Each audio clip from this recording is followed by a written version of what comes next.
Chapter 5. Above the center of the town of Ponyville, there was a cloud, and from the side of this cloud dangled a tail, a rainbow-colored tail. The tail was attached to a napping blue Pegasus. The napping blue Pegasus was nestled into the cloud, snoring peacefully, and having a late nap as the afternoon now transitioned into evening. Pegasi, always above everything and every pony, always looking down on every pony below them. The napping blue Pegasus was the embodiment of everything that one pony believed was wrong with the Pegasus tribe. And that pony's name was Filthy Rich. Pegasi are brutes, lazy brutes who contribute nothing to society, and who once stole food from us hard-working Earth ponies. How hard could it be to manage the weather? They do so little and take so much. My taxes pay for the weather team, and all they ever do is nap. Filthy Rich fumed as he stared upward at the rainbow-colored tail, and he internally debated with himself about lecturing the lazy layabout Pegasus. Against his own better judgment, he bit his tongue and went home, making plans to tell his filly Diamond Tiara in great detail everything that was wrong with the world, hoping to make her see just how important it was for her to stand up for herself and never once give in to the world that was going to try and shake her down for everything she was worth. The exhausted Rainbow Dash was taking a well-deserved nap on a cloud, having just finished mapping the area for the upcoming scheduled rainstorm. She had to take note of the dry patches of soil, the moist patches of soil, and the so-so patches of earth and soil, observe for flags left out by hopeful farmers needing rain, and check the levels of various ponds and places where runoff went. All of this mapping culminated with a trip to the upper-level atmosphere, an extremely high altitude, which took a great deal of effort, and Rainbow Dash had to do it almost daily, to monitor everything in a wide radius around Ponyville. The flight was exhausting, as Rainbow Dash had short wings. She had to actually fly up to where she needed to be. She couldn't glide up there on updrafts and rising currents, conserving energy. No, it was all active effort, and it required thousands and thousands of calories every day to keep her body fueled. It was also tiring, and that was only one of her dozens of duties as the weather captain. Rainbow Dash frequently spent her days in a state of near exhaustion, sometimes struggling to keep her eyes open through her many daily tasks.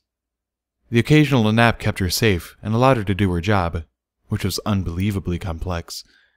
And then ponies like Filthy Rich had the audacity to lecture her on occasion for napping on a cloud. Those ground-pounding numbskulls have no idea how good they had it.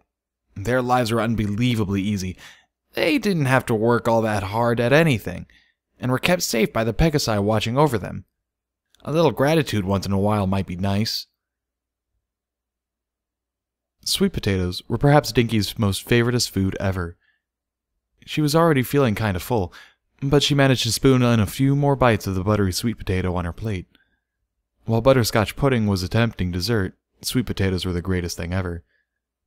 The little unicorn foal felt like she was about to pop at any moment.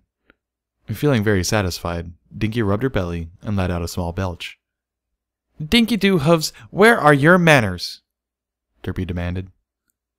Dinky hung her head guiltily, still rubbing her belly, now feeling very, very ashamed of herself. She was almost certain that she didn't need to wonder if she had room for dessert. Her mother was glaring at her fiercely, one eye narrowed and focused, the other eye winked shut, so Derpy could get her good eye to see clearly. Dinky took a deep breath, and then another, feeling all of the pressure of the day and everything that happened, and felt the dreadful urge to cry again. She struggled, knowing that she had to make this right, somehow. Her mother was really angry right now. Dinky-Doo-Hooves had to reach in deep and really go for the gusto to make up for her earlier blunder. She had opened her mouth wide as possible, and even allowed her tongue to dangle out as she belched. The noise was extra resonant and gurgly, and her artistic resonation and the subtle rise and fall in pitch showed that she really appreciated her mother's efforts. Sparkler giggled behind her hoof. "Apology accepted," Derpy acquiesced, not certain that Dinky had really made her best effort. She had heard better from Dinky. It was a constant struggle trying to get Dinky to learn good table manners.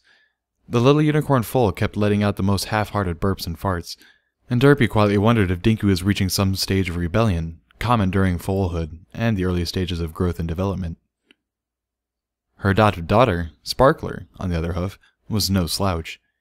She had been raised by earth ponies, and while the earth ponies had different table manners than Pegasi, they found humor in bodily functions and appreciated a good belch or a ripping bit of flatulence.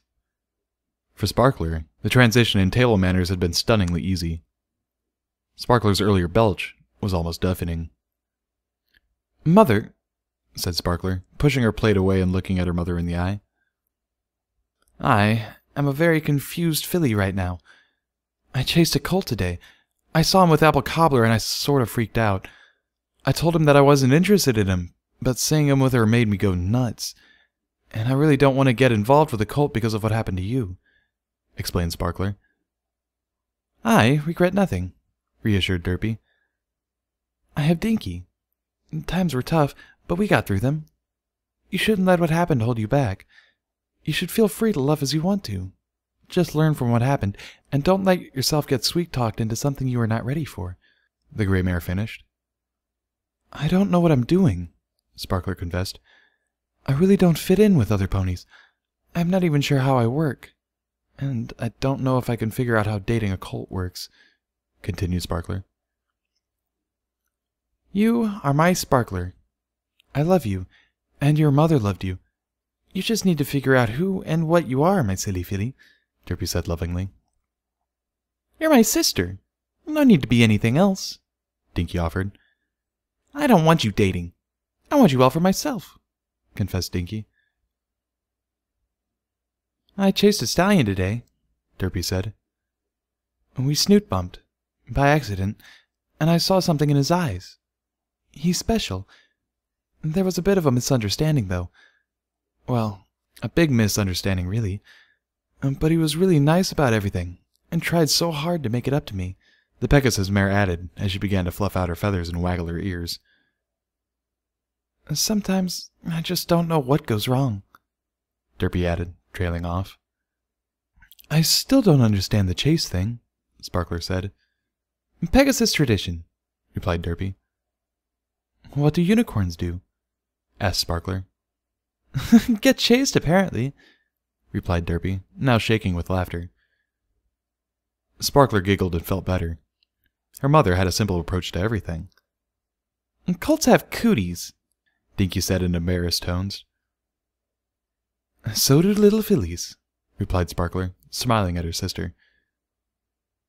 "No, really, colts are gross. And one came into the little filly's room the other day and scared us all," Dinky exclaimed. "Rumble really had to go, and the colt's room was full, and so he came right in and did his business. It was gross," Dinky said, waving her hooves alarmingly. "Aw, come on, Dinky. Not all colts are bad. One day, you are going to grow up and think one of them is worth chasing," teased Derpy, her tone gentle. "Nuh-uh," Dinky retorted. "Pina Colada and I have promised to protect each other from colts, because they're icky," the unicorn filly added. "You and Pina Colada seem to be really good friends," Sparkler said. "Berry Punch and I are good friends," mentioned Derpy. "Makes sense with how much time Dinky and Pina Colada spend together, because of Berry and I," added Derpy. "Berry Punch and my mother were good friends. I get confused sometimes. I don't know if I love Berry Punch because of who she is, or because of the memories of my mother that she holds," said Sparkler, suddenly looking a little sad. "You're confusing the two," Derpy answered. "Berry Punch is who she is because she holds your mother's memories. They were very, very close. Losing her mother made life very difficult for Berry," Derpy explained. "I once wondered if I loved you because you were my best friend, or because you were my big sister," Dinky said. "And it took me a while to figure out that it didn't matter," she finished. Derpy felt a fierce sense of pride as she watched her foals. A lone unicorn was feeling oddly lonesome. It was a strange feeling, one he hadn't really felt before. Unicorns were well suited to solitary living, given over to intellectual pursuits, their studies, and their hobbies. Neurosis was actually encouraged among their kind. They had it pounded into their little horned heads, from an early age, that individuality, a rejection of their base instincts, and rejecting the herd mentality is what set them apart, and, perhaps even above, their fellow ponies in other tribes. Sure, unicorns had families, even loving families, but they made sure to enforce their notion that they were different from other ponies and their families. A foal or two to satisfy the status quo, but never more than a foal or two. Otherwise, some pony might begin to think you were one of those sex-crazed earth ponies who had more foals than common sense. Foals were also conveniently sent off to boarding schools and private universities, so they wouldn't be in the way. Unicorns had been very careful to create social institutions that would do all of the messy foal rearing for them, so their private lives wouldn't be terribly interrupted by the intrusive new life form. Single mothers were common, and homosexuality was actually seen as a solution for couplehood without the pesky obligations or the messy accident of an unexpected foal, like Bucky had been. One of his earliest memories was being sent off on a train to Celestia's school for gifted unicorns. He occasionally went home for visits, but it was awkward, because his parents were strangers and he didn't really know them, and the feeling was mutual. Time spent with his parents was awkward and painful, and he had finally given up. He had settled in Ponyville, having come here several times during his week-long breaks from school, when he had decided to stop going home. His parents were stuffy, uptight, repressed, and resented him deeply for forcing himself, unannounced, into their lives, and they had told him so, right in front of the family therapist. It had been a major part of the decision to never go home again. And now, Bucky was feeling an increasing sense of agitation welling up inside of him. His solitary pursuits now interrupted by a strange need, a weird, unfamiliar feeling of longing for something. He couldn't concentrate. He couldn't read. He couldn't sit still and listen to a record. He didn't feel like eating anything, even though he was hungry. He felt scared, a little lonely, a little agitated, and mostly, he just felt angry. Really angry. None of his usual methods for dealing with life seemed to be working. Finally, he could stand it no longer and fled from his apartment, now chased by the pain of his past. It was something he was unable to outrun.